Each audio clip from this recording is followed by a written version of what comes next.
There is nothing wrong with your internet. Do not attempt to adjust your settings. We are controlling the podcast. We control the squealing and the screams.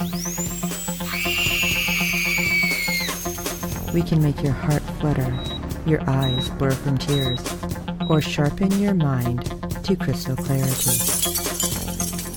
For the next hour, sit back. We are in control of what you hear. We repeat, there is nothing wrong with your settings.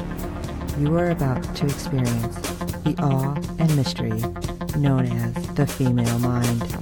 You are now entering the Fangirl Zone.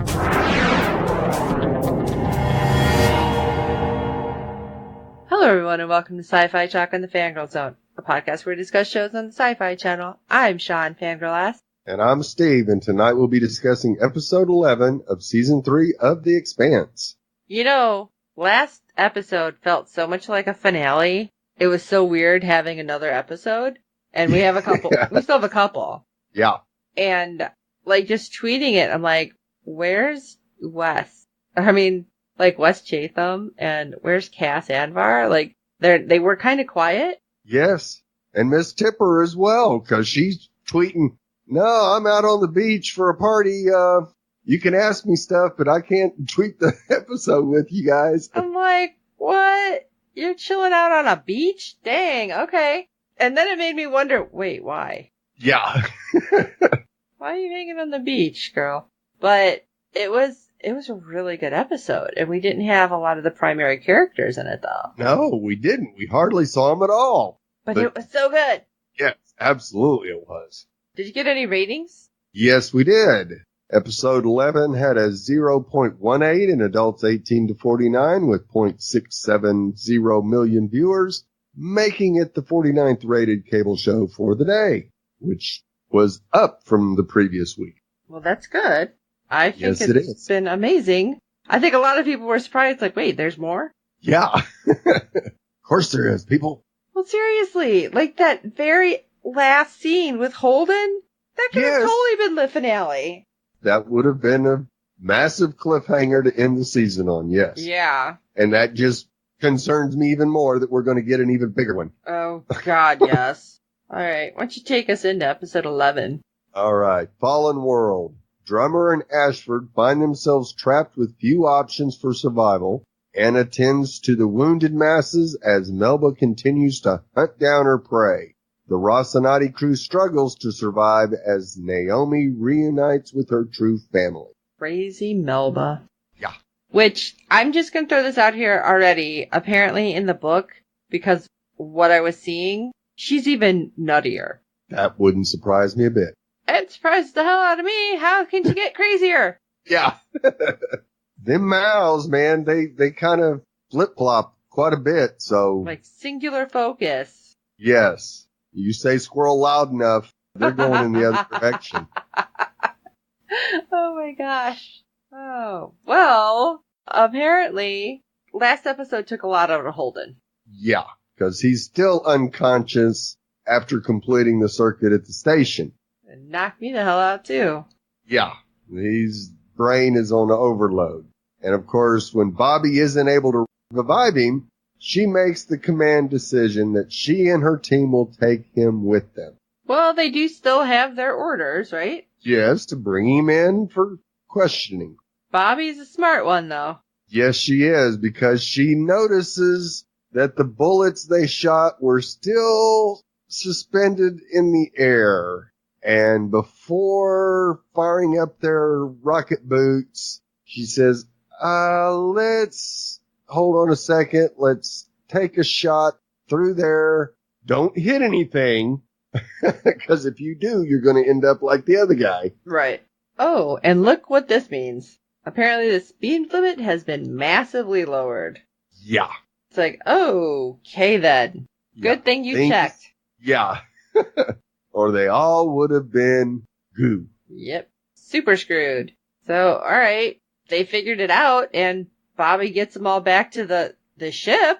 I was a little surprised, because it's like, how slow did they have to go? Yeah, very. Yeah, I think they went from like about 78 to 100 down to 14 or 14 to 17 or something. I mean, it was, talk about crawling. Yeah. And then by the time they get to the dropship, Holden starts to flatline. So Bobby does get him revived. And then they find out what the heck is happening everywhere. Right. So she gets a report that a third of the people on the Houston are dead. It's like, holy crap. It's probably what happened to every ship. Right. Since everything had that serious, stop wall happen. Yeah. Slamming into a wall. And, oh man. Well, it had to happen because the LT decided to throw a grenade. Yep. But her pilot and, I don't know, just the other Marine. Right. Were pretty pissed because they're just like... It's all Holden's fault. Right. And that wasn't a defense move by the station. Well, the station at this point doesn't know what you're doing. It's been attacked repeatedly. Right. And her pilot's like, that was a massacre. And this was interesting on Twitter because a lot of people were like, okay, what we're going to say the human race is talking about in this moment does not necessarily translate over to an alien race. Right. It just knows that things moving fast are bad. So I was like, oh, I wouldn't have even thought about that. Right. Like, that they're not necessarily trying to kill us. They're just, thinking, I need to stop this fast. Yeah. And it's about to get out of hand, so I'm going to do what I think will slow it down. So I reduced the speed limit. Sorry I didn't give you any warning so you could strap in and be prepared, but you guys are lobbing grenades at me, guys. Right. And I have work to do. Holden being out cold, they can't ask him anything. No. And of course, the fellow Marine is like, oh, he's sleeping like a baby. And she's like, no, he's not. His brainwaves are out of control. Right, off the charts. He's still trying to process what's been dumped in his head. And of course, this Marine is apparently thinking, oh, well, he must be in control of the station then. And he's the one doing all this. Dude, really? This stuff was happening long before he got there. Yeah. Although I can understand him being like, what the hell, dude? You seem to be in this mess a lot. Yeah. But still, the guy saying, oh, maybe we should end this, and handing Bobby the gun, not volunteering to do it himself. Because if he is in charge of the station, what's it going to do? It's going to go after the person trying to pull the trigger, right? Yes. That's kind of shitty, dude. Yeah. Well, and of course, he questions her loyalty to the mission. I was Bobby like, wow. Bobby goes, wait a minute. I fired the weapon at Holden first. Right. And I'm the one who got your ass out of there without you dying. Right. Oh, when that happened, I was like, ooh, dude, you were going to eat those words. Yeah. And you get the feeling that those two could possibly try to take control of the dropship from Bobby. And I want to see that happen. Oh my gosh. I think she will and lay them Bobby out. Just beat the crap out of both of them. I just couldn't believe the dude was going there, but yeah. She keeps her head about her. She has been dealing with so much more crap than they have. And so I'm glad she's smart. And like I tweeted out, Bobby's smart, her crewmates not so much. Yeah. Kind of worried what they're going to do. Especially when we get more bad news. Yeah. At the rate of speed that they are able to travel, it will take 7 months for them to escape the ring. And that's the big ships. Yeah. That's not even talking about, it was going to take them, 2 weeks, I think she said, to get back to the Houston? Yes. And they don't have that much, in regards to supplies. No. Not even the 2 weeks, the 7 months. It's like, duh, what's going to happen? Yeah. But Bobby says, we'll figure it out. Yeah, because, alright, these soldiers don't seem to be holding up as well as the Belters. No, not at all.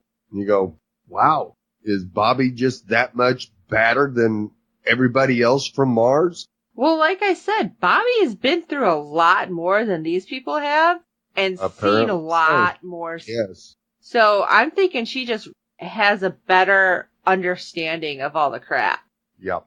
And of course, when Ashford makes his announcement, the Mars soldiers aren't quite sold on the idea, but Bobby tells them that it's the right idea. We're in this together, and this is the only way we're going to get out of it. Right. But, oh, God, these guys. You know what? You need to get it together. Yeah, they seem almost as green as... Oh, those couple that they saved. Right. Yeah. Sinopoli and company. Yes, I couldn't think of the names. But Draper goes back down, checks on Holden, and he's kind of awake. He's mumbling. His eyes are open. Trying to open anyway. Yeah, mumbling. And she's like, what? What's wrong? What happened? What did you see? And then we get that ominous, I had a vision. Of what? Of everything. Of nothing. Of the end of everything. Wait a second. Yeah. No. Let's not go there. Let's rewind a little. Oh, we can't. Of everything, fine. The end of everything, not fine. Right. Oh, we can't go backwards. Okay, I guess that's all we're getting out of Holden this episode. Yeah. Thanks a lot. Yeah. Yeah, I'm not stressed out or anything. It's fine. No.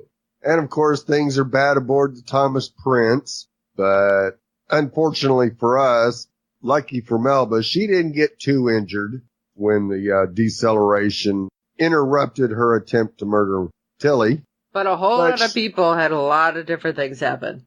Yeah, she does appear to have a broken arm, though that pales in comparison to Tilly, who is impaled on some pipes in the ceiling. How the hell the pipes just suddenly break? Was that part of the accident?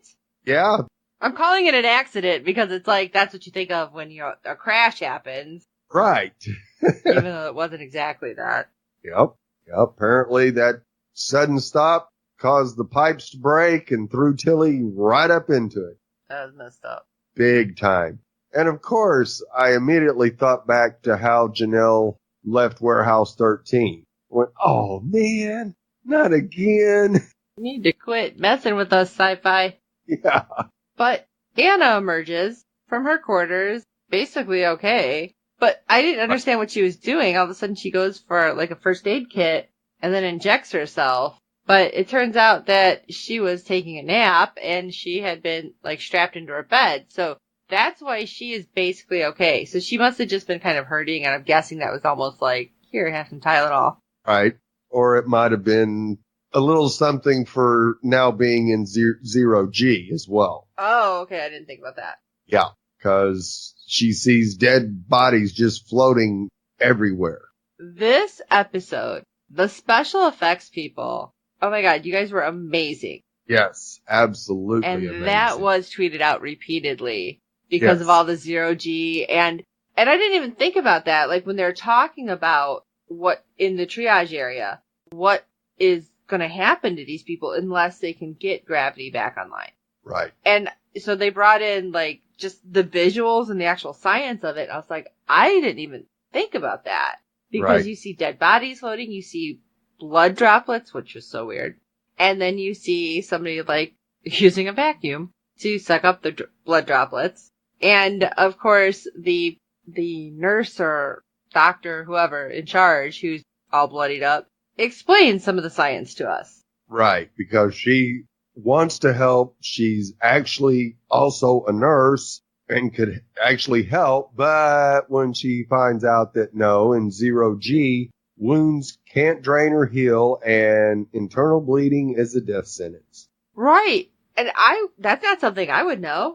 No, not at all. Yeah, because she's like, there's sutures and bandages. I can totally help. What's going on? Just point me. No. Yeah. That ain't how it works. So he notices that she's like a preacher, and she explains, what she is. And he's like, well, maybe you talk to your boss. Put in a good word, because things are only going to get worse. So it's like, oh man, this is going to be something that Anna is not going to be able to deal with. Right. Of course, she goes on wound patrol and finds Melba and her broken arm. Unfortunately, just out of sight from Tilly.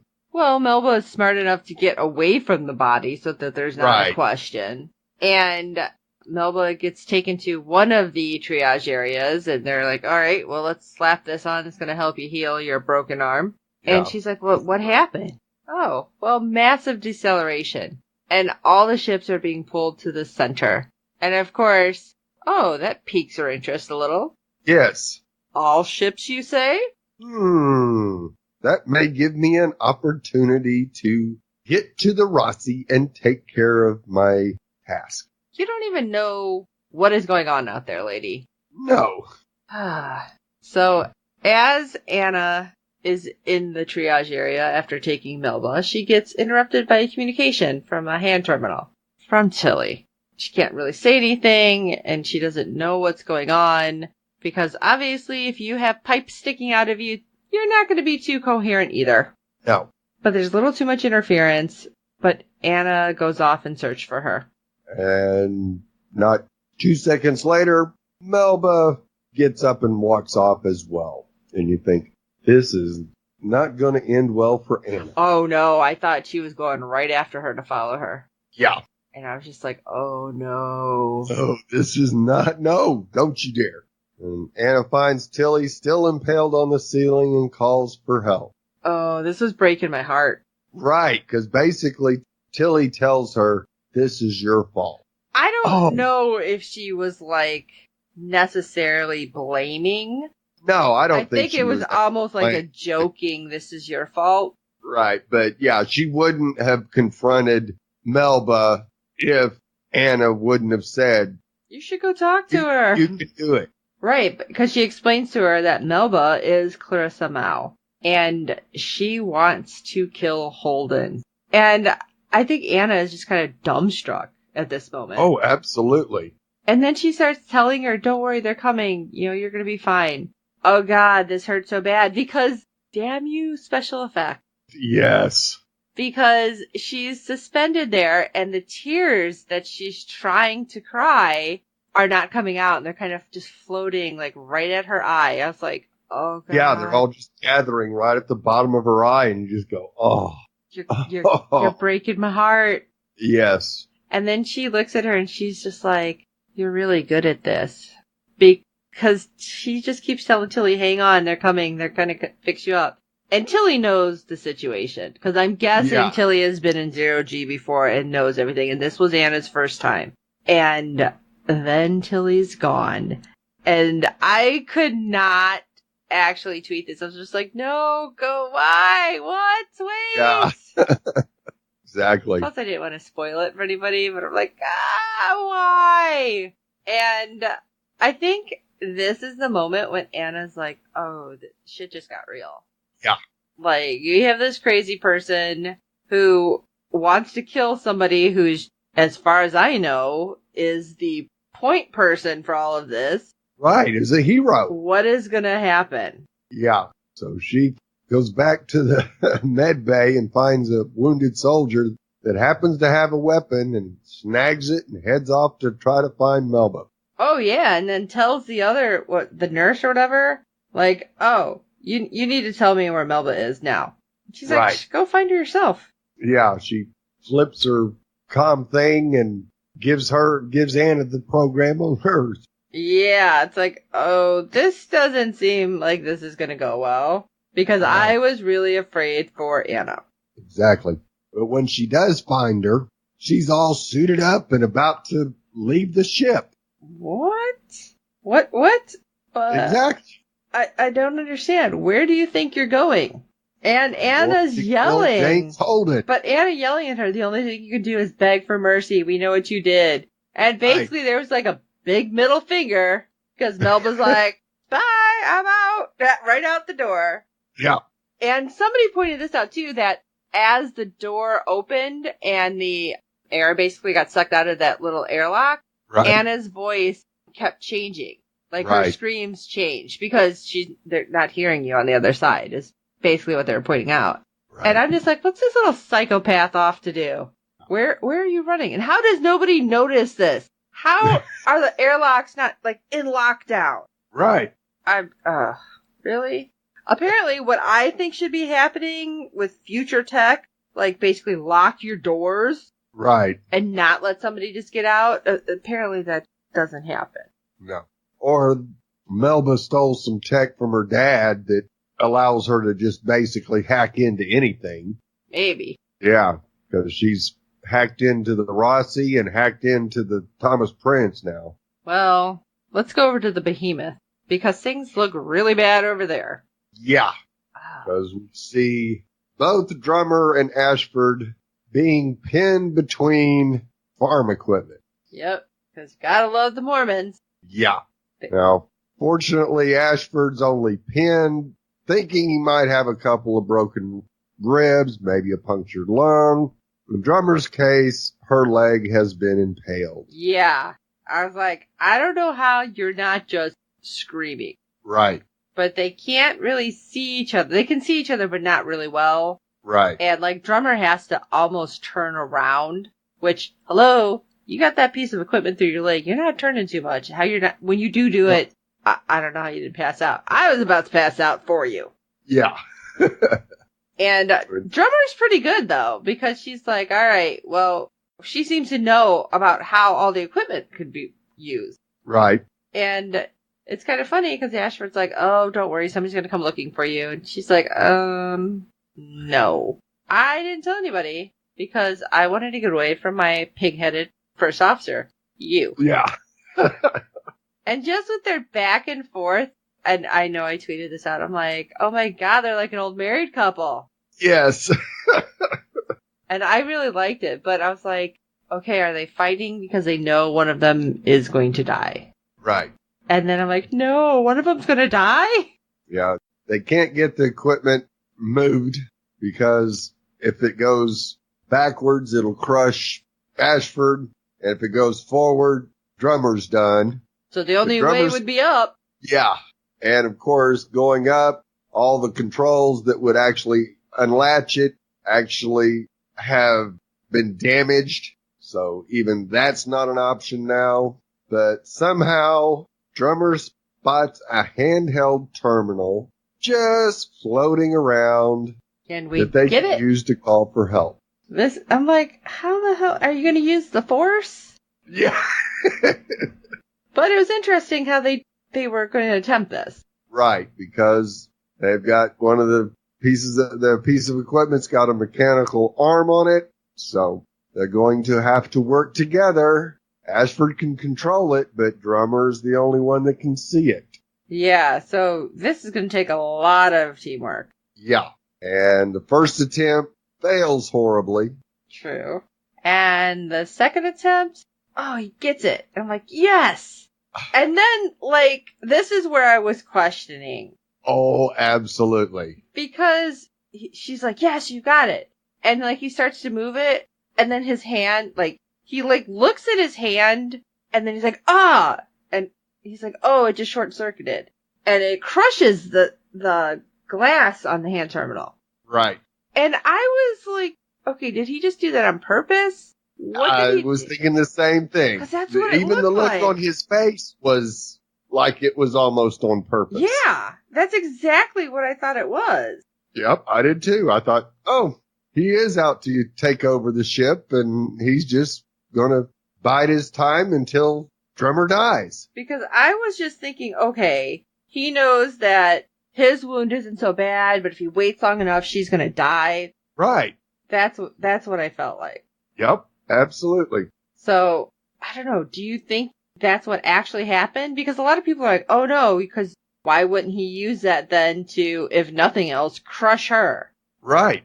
As this interaction between them went on, I don't know if it was Ashford intentionally trying to butter up Drummer or what, because what he did after he got free just completely blew me away. Right. I agree with you. So it was too hard to gauge. They have a who's been closest to death war story time, and we see Drummer's situation is getting pretty dire. And once again, kudos to special effects, because we see the sweat on her forehead and it just balling up there, man. It's just stuck there. Oh yeah.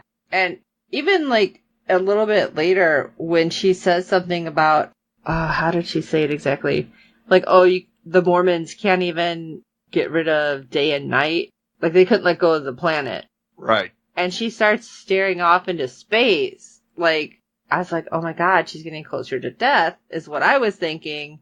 Right. And she's like staring up and you see a body like float by even.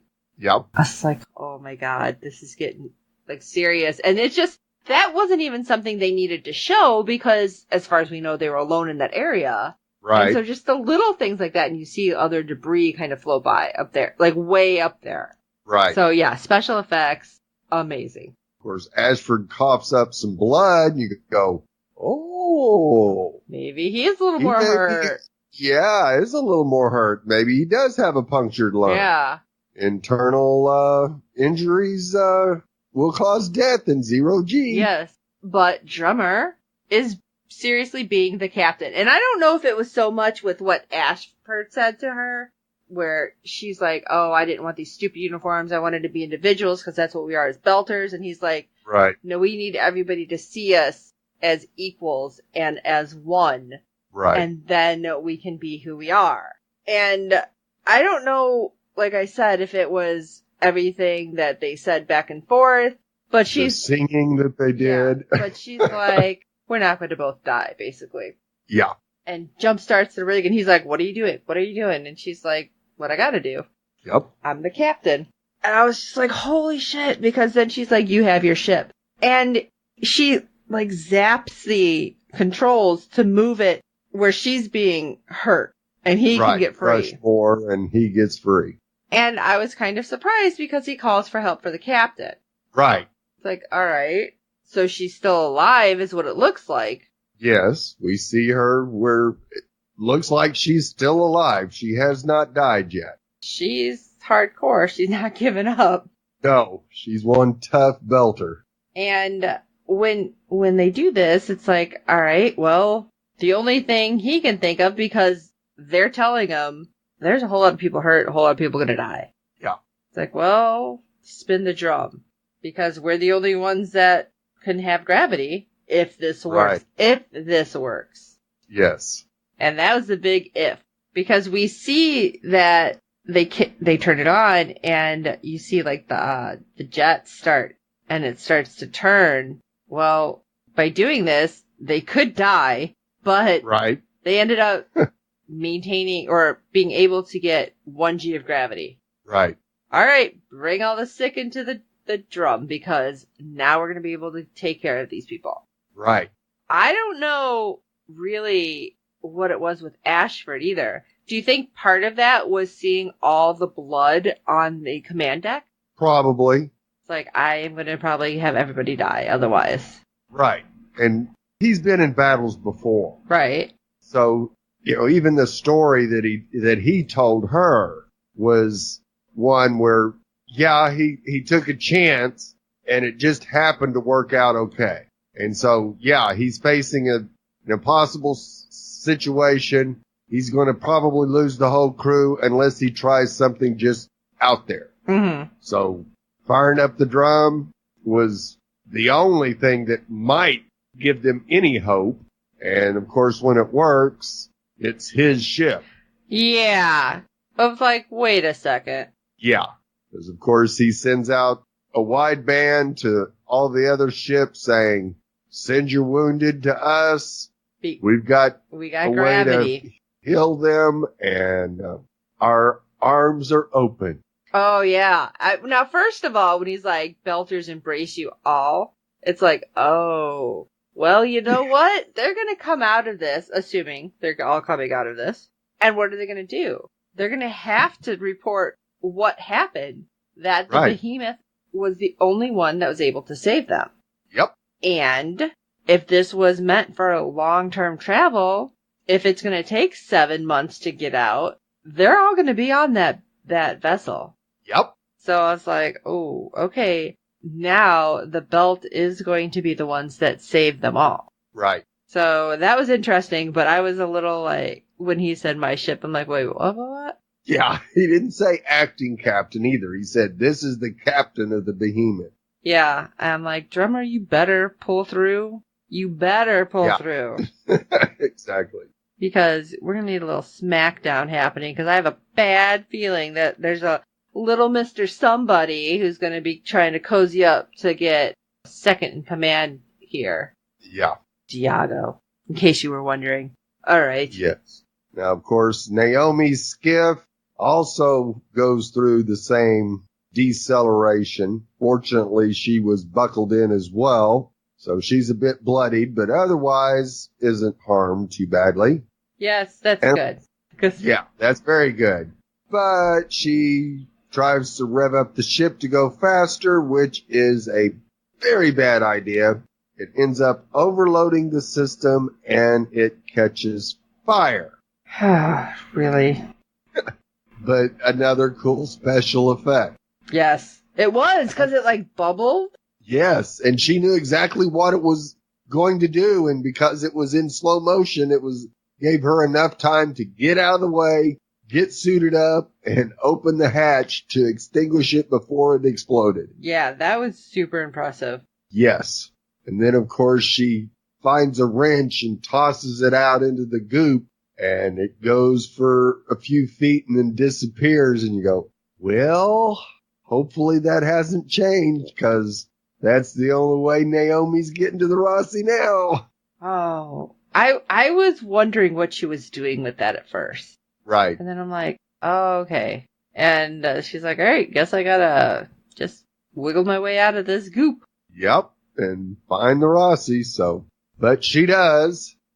How did she get in? But she just like, knock, knock, knock. Okay, Rossi, it's me. Well, she knows all the ins and outs of just about all the circuitry, and I'm sure the hatches on the hull were not something that Miss Mal was too concerned with, so maybe disabled them just in case. Okay.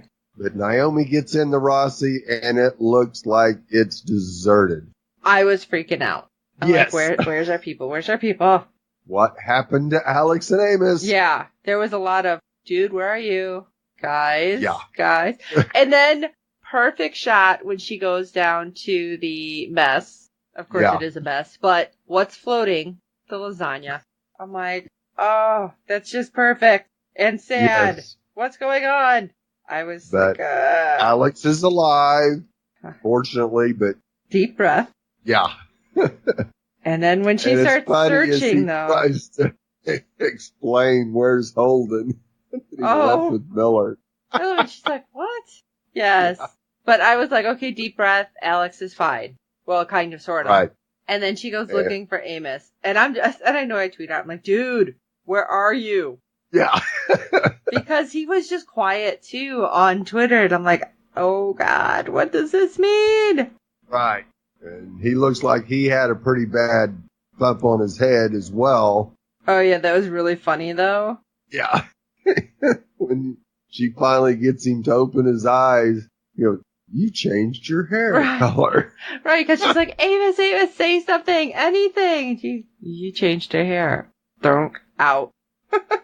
Okay, he's alive. That makes me feel better.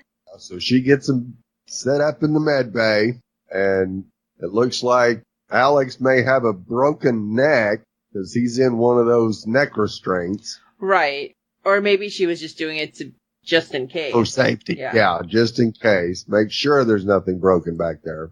And Amos comes to and asks asks her if she's back to help or back to stay. Oh, again, let's just twist that knife in my heart that's already a little broken with Tilly. Right. And of course, she admits that being away made her understand that the Rossi is my family. Now, did you notice the way she was talking changed? Like it started kind of belter, and then it turned into how she normally sounds. Right. I was like, okay, am I hearing that for real? Yeah. Yeah, that belter accent disappeared pretty damn quickly. Yeah.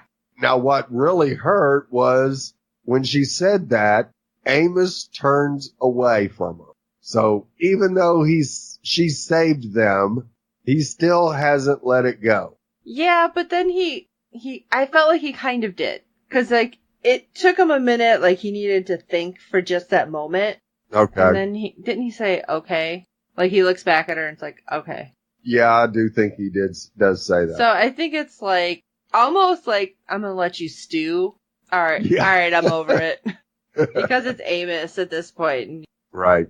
So Naomi heads up to the command deck and starts looking at the ship and trying to figure out what the hell is going on when she notices that hatch has been opened. It didn't even look like it was open. It looked like it was just blown apart. Right. I was like, what? So she goes to investigate, and we have Mech Melba making her move. I was surprised that the way she came in, because you've seen her put something on the hull of the ship. Right. So I'm guessing that's why it looked like it was blown apart. But again, I'm thinking, if it was like blown apart or ripped open or whatever, because there's a hole, how is there any air in there? Right. Is it because of the purple goo? That's a possibility. Okay. It is a possibility. And at first, Naomi is able to avoid Melba by doing some nice zero-G maneuvering. Right. But finally, Melba gets her down, uses her mechanical arm to start strangling her. And I start freaking out. Yes. And I start tweeting, Amos, oops, Anna to the rescue. Yeah, because I totally expected Amos to somehow end up there and like do something really bad to Melba. Yes. But no, it was Anna. And you go, what? Right. And then Anna's just like, hi. What? Are you all right? What? Anna, how are you just like, hey, what's up? Oh yeah, I just knocked her out. Gotcha. I'm helping you out. Hey, look, I'm on the Rossi. Yeah, it was just like, it's one of those things. Yeah, just nice to meet you. Yeah, like, I had the WTF face. I know I had that face. I have that face right now. I know I do. Because it's one of those where you're like, alright, I don't know if I should face palm or I should do something else. It's just like, I was seriously like, okay, let me take this in for a minute. Right. And you have to think about it this way. Anna she hasn't even considered doing what she just did ever before in her entire life. That's true. And yet she was able to get enough courage to go out into the unknown and track Melba down and save somebody. Right, because she's like, all right, well, you know what? She took out Tilly. All right, I need to figure this out. Whoever was on the Sun Yun. Right. And she's trying to kill Holden. So yeah, I'm a hero now. You go, damn girl. Yep, got to figure something out because. And so yeah, overcoming the unknown like that. Yeah, you might be a little giddy. Yeah. So I was able to give her a pass on that. It was just one of those things. It was weird, yes. There's no doubt about it. It was weird. But. Yeah, I'm like, okay. All right. I'm going to go with it. But how many of you had that same look upon your face? Had to, like, lift your jaw back up. And we still got another episode or two? We have 2 episodes next Wednesday. Yeah. And, wow. 2 more. Yeah, this is going to be wild. Yeah, if this is happening and we thankfully have another season, what the heck is happening? Right. Hey, Steve, did we get any feedback this week? Oh, we sure did. Our friend from the Netherlands, Fred, has once again provided some audio feedback, so let's take a listen. Hello, Fangirl Zone podcasters. This is Fred from the Netherlands with some feedback for the Expanse Season 3, Episode 11. A bit depressing episode, with all kinds of people dying and being wounded. Even semi-important characters like Tilly. Drummer getting severely wounded. Does she survive? I think she will, especially because gravity is restored now. I think it would be a big loss to lose her as a character. The whole interaction between her and Ashford was quite nice. It took quite some time of the episode, but I think it was quite nice how they interacted. The big machine that squeezed them actually was quite reminiscent for me, by the way, to the machines they used in the 1965 series, the Marination series, the Thunderbirds, which is actually the very first series I ever saw in my life, apart from perhaps the 1960s Batman series. last week's podcast I said something about the crew of Bobby, so the Martian crew. I think that is increasingly they are towards a mutiny.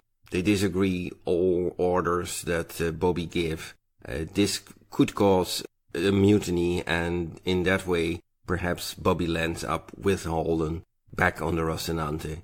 I really wonder what will happen, of course, in the next 2 episodes, being the season finale.